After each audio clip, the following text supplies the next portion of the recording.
Time I usually can't get through the introductory joke in less than 10, so I'm going to have to go a lot faster than I like.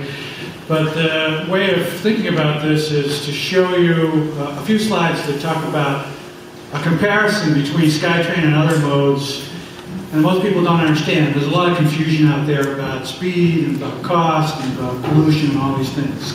So we've tried to put the numbers together. By the way, a little bit of a correction. I'm not a transportation expert. My specialty is in sustainable community design, which has transportation as a piece of it, but it's also about the quality of your neighborhoods, how they work as places to live and work and shop, and how affordable they are, and how they behave ecologically. So this transportation piece fits into that larger sustainability context.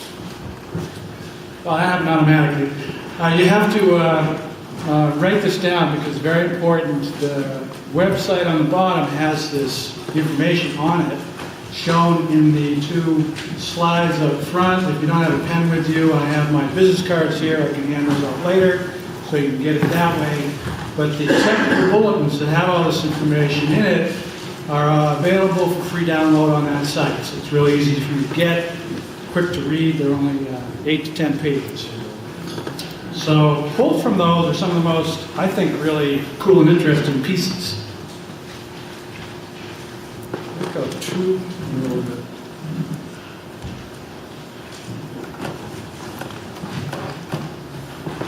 If you can get, there you go.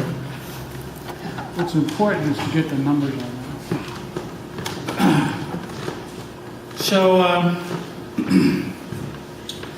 a lot of people in the higher levels of government are concerned about the cost of the systems and how they compare with each other. So this is a cost per passenger mile. All the numbers you're going to see are in terms of, and it doesn't matter how much a system costs, it's more how much it costs relative to how many people use it, right?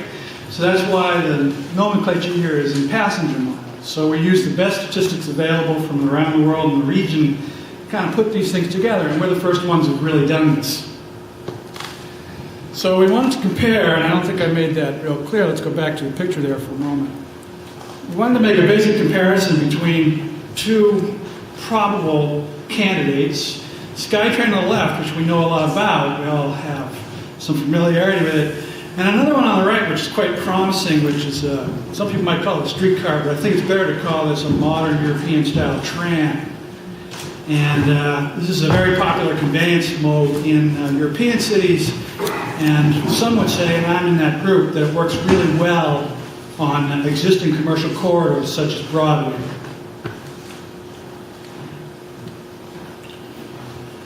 So to construct one of these relative to the costs, the capital costs of construction, it's 3 times more about to do Skytrain after you figure out all the passenger capacities and so forth. So it's a whole lot cheaper to build.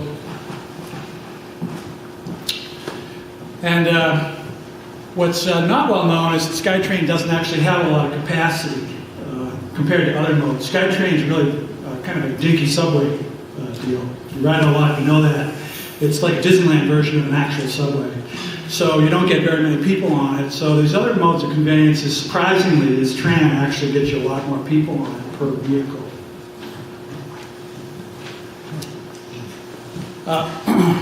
The other thing that's said about Skytrain is that, the reason why we do it is because it's cheap to operate. There's no driver, so it's really cheap. Well, in some ways that is true. Like this graph does give credit to the fact that to operate the Skytrain, of course this discounts the policing and all those other things that are necessary for Skytrain. But if you're just thinking about the driver or lack of driver, here's the number on operating costs, which is really basically the people. So it's 31 cents per passenger mile for the tram, higher cost versus 6 cents according to our numbers for the Skytrain. However, what's becoming increasingly important is not just costs for operation and capital, but also the consequences of greenhouse gas. So here's a comparison of greenhouse gas consequences.